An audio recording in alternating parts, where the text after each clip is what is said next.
When I recently consider Emmanuel Macron's comments on Africa, they reveal his diplomatic intentions. Well, every conscious African individual should therefore understand these matters very quickly. Everything he was able to tell us and what it means. General Chani said not long ago about a change in tactics or the strategies of French forces in Africa. I think he came to confirm it. It is about dissolving and maintaining a Socler device. Emmanuel Macron conveyed his message so clearly that our only appropriate response is to thank him. Due to their genuine sincerity, even if some individuals attempt to deceive their entire population, the inescapable reality ultimately catches up with them. They will not leave certain countries. They have just dissolved the presence. You will no longer see them in bases, but in embassies, they will be there. They are going to establish security companies to secure their society that exists in those countries. The soldiers will be there, but you will no longer see them in uniform or gathered in bases. That's all it means. They are going to reorganize, but they will be there.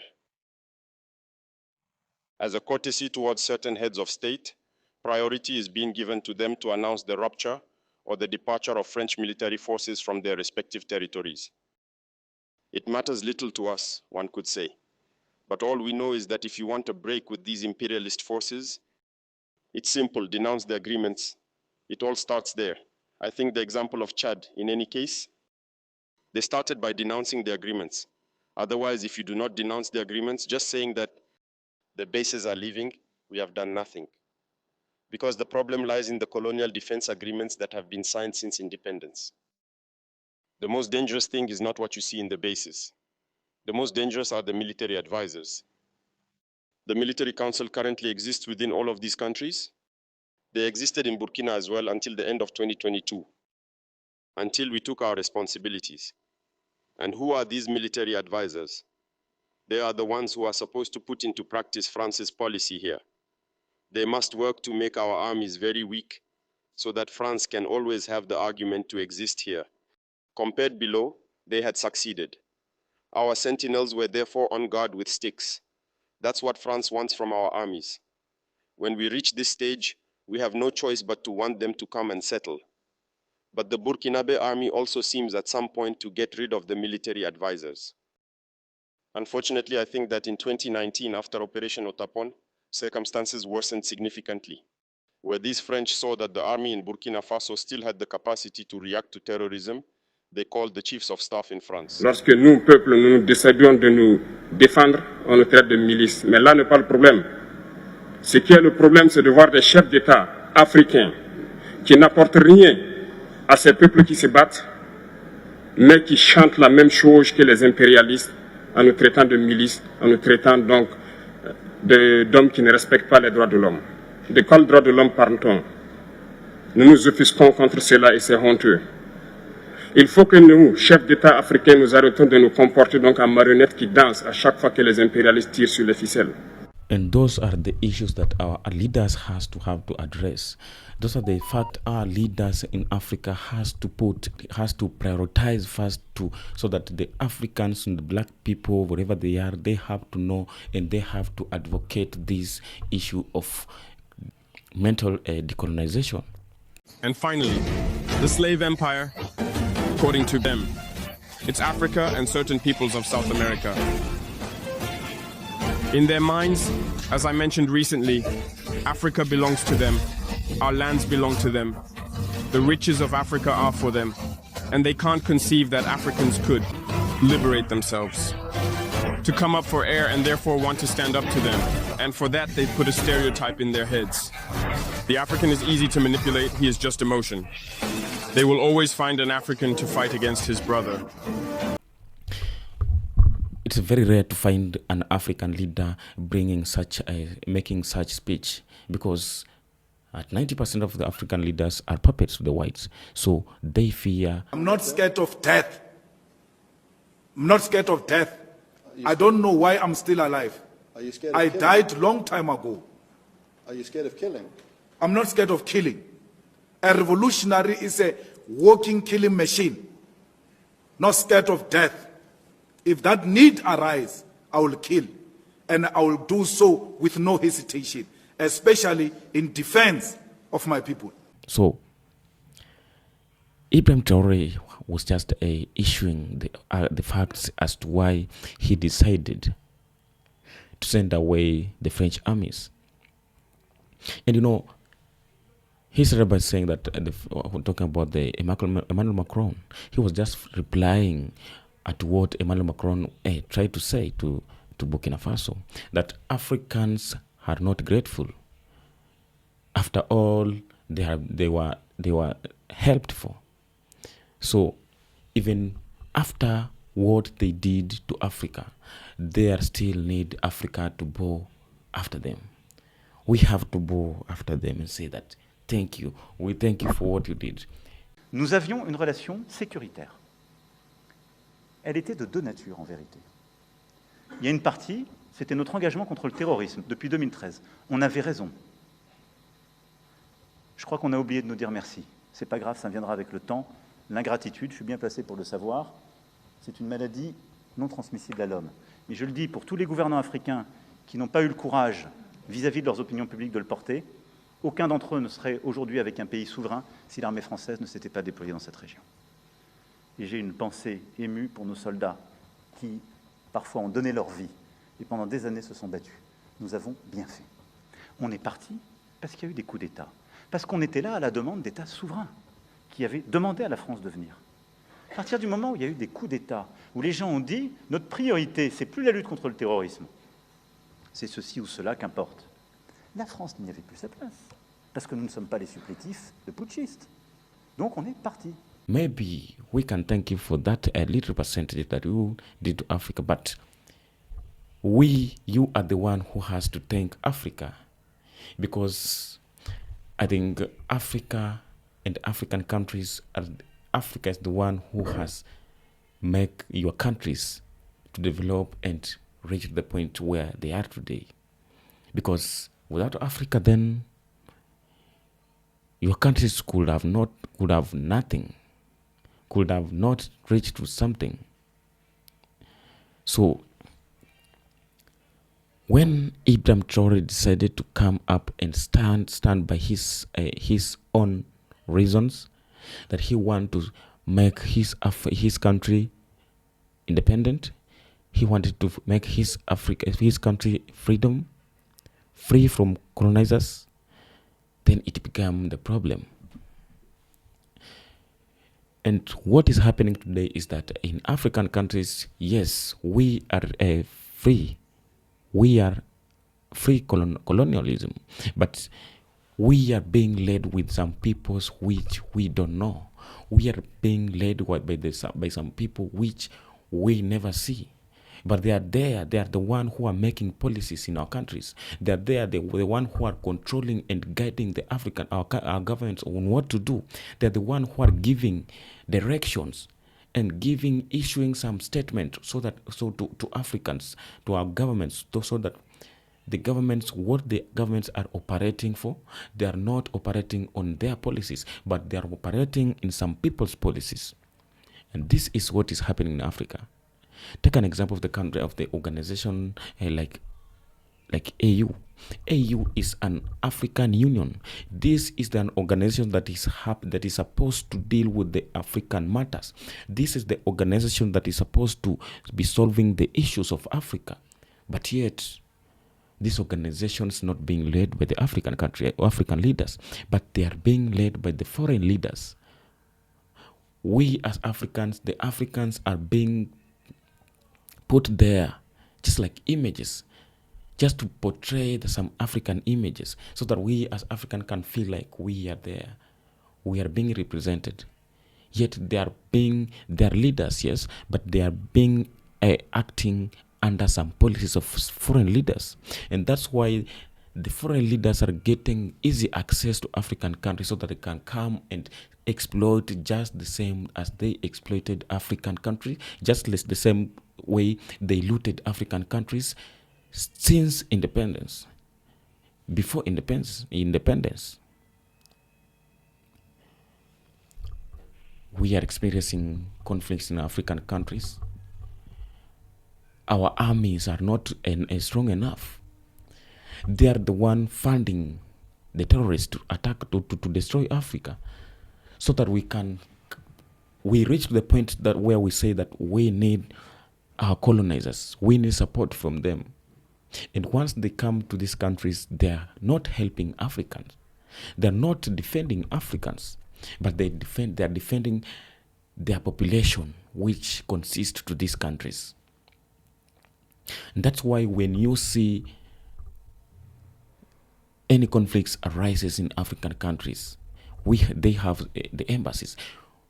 Just like Ibrahim Traore has said, in our countries, we may say that we don't need the troops, the army troops, the foreign army troops. Yes, they will remove their bases there. You will not see their bases there, but yet they have their embassies there. So they will create their security systems, which you will not see their troops with the uniforms, but they are existing. You will not see the bases there, but the embassies are there and they are existing. So when they are, and what they are doing there is to protect their population.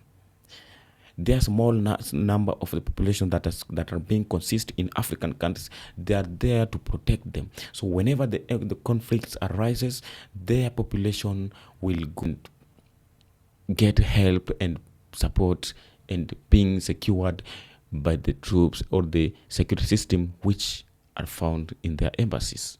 So Africans has to deeply find the solutions to be independent, because these people has a lot of tactics to capture Africa. You know, what people don't know is that it's not that easy to send away these our colonizers, because since then they have been surviving just because of Africa.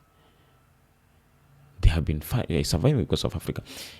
If it's true that Emanuel Macron wants the Africans to appreciate them, to appreciate him because he came just willingly to help Africa, then after the African countries get their independence, after the countries feel like they're stable, their security system is enough stable to defend themselves, then when the time came and Burkina Faso and some West African countries say that it's enough, we can now defend by ourselves. We can now stand by ourselves.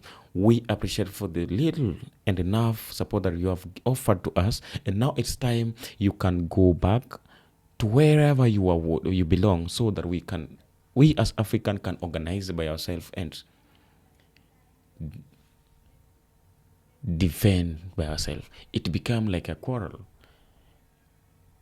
Emmanuel Macron became very angry, because he knows well that he was benefiting from these countries. So if, just like he said that he came willingly to help African countries, he came to fight the terrorists that were destroying Africa, he would have just appreciated and support African countries and say that it's enough. If you feel that it's enough, then we need good for you. We are supporting you. We will live peacefully. But now, yet it come the story. It come the quarrel. It became like the war in between these countries.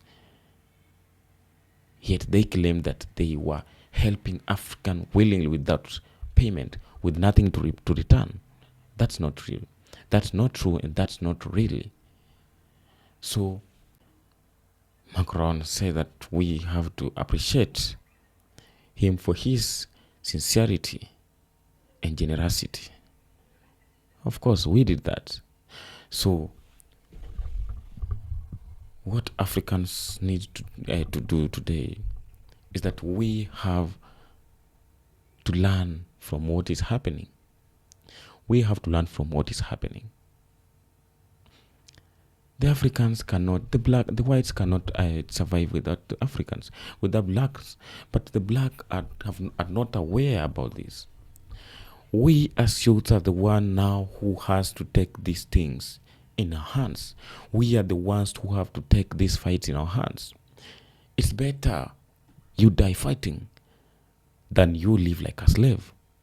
Once Julius Malema said that he's not afraid of death because he's already dead. He's already dead walking because he's like a visitor to his country. He's a slave to his country. He don't have that full access to his country because there are some things which he cannot do in his own country. I'm not scared of death. I'm not scared of death. I don't know why I'm still alive. Are you scared of I killing? died long time ago. Are you scared of killing? I'm not scared of killing. A revolutionary is a walking killing machine. Not scared of death. If that need arise, I will kill. And I will do so with no hesitation, especially in defense of my people. Japan and South Africa made an agreement during the colonial time that South Africa cannot produce their own cars, yet they have that capability of producing their own cars. They have the capability of producing any flying machines. But the policies and the agreement does not allow them. They bind them to do this. The only thing they can do is to reassemble cars from Japan, and not just assembling, but to put a lot of money to assemble cars from Japan. So you have the capability of doing something in your own country, but you cannot do because there's some agreement. There are some agreements which binds you to do that. For how long the African countries will live to something like this? We as Africans, it's time we consume what we are producing and produce with what we are consuming. Because we are always consuming what we don't produce and producing what we don't consume. In Africa, we have several areas that are located that we are having oil. We are having all sorts of minerals, but we cannot use them. We have to take them, export at a low prices. And after they have bought it and go refine it, they have to bring it back and sell to African countries at the high price. This has to stop, man. This has to stop. And that's why we are advocating this. That's why we are talking every time. We are here coming to talk. Not that we just like to talk, but we believe that by talking these things, we are changing some minds. We are erasing some positivity in some African minds, because these are things that have been planted in our minds for a very long time. It's very hard to replant it. There's nothing bad like mental decolonization, because the Africa is still operating under colonizers indirectly. We are working under their policies. And that's why our leaders are being puppets to those people, to the whites. Because our leaders are believing that for them to say some things, for them to achieve some things, for them to get some things, they have to associate with these people so that they can get what they want, so that they can have enough security supports, so that their borders can be safe, because maybe they are being supplied some weapons, some foods, some health services. We have to depend on ourselves. We have to unite as Africans. We have to bring ideas on table. And by doing this, we'll bring back the minds, the African minds that has been displayed, that has been taken away to go and build some people's countries. The youths are coming out of school and go to work for the countries that are already developed. Simply because in African countries, there's nothing to do with the educations. The African youths are going to look for the green pastures, yet they are leaving the green pastures here in Africa. Africa is the green pasture. Africa is the mother of everything. Africa is great. And let us support this. Let us pressure these movements. Let us support these leaders who are fighting to defend Africa. Let us youths come together. The African youths have to come up, know the truth, wake up, fight, because this fight belongs to us and we have to win. Wherever you're watching, wherever you're watching, as long as you're a black person, as long as you're an African, from Caribbean, from America, from wherever you are, from Africa, let us advocate this, let's fight this, let's spread this positivity. And by doing this, we are going to win, we are going to make Africa great, we are going to come back, we are going to experience our brothers and sisters who have been lost in some people's countries, who are building some people's country. They have to come and build back Africa, so that our generations, our coming generation, will come and find Africa the great, that as the same as our ancestors wanted the Africa to be. By doing this, we will achieve the dreams of our freedom fighters, and they will be happy wherever they are, because they started a movement. They started to create a way which they believe that their generation will complete their ways. It will make things right. It is still time. Let's stand up. Let's stand up and say enough is enough and no more suffering. Thank you. Wherever you're watching from, don't subscribe to Colonial Explorer. Here is the time. Here is the place we talk. Here is the place we expose and find the truth. Until next episode.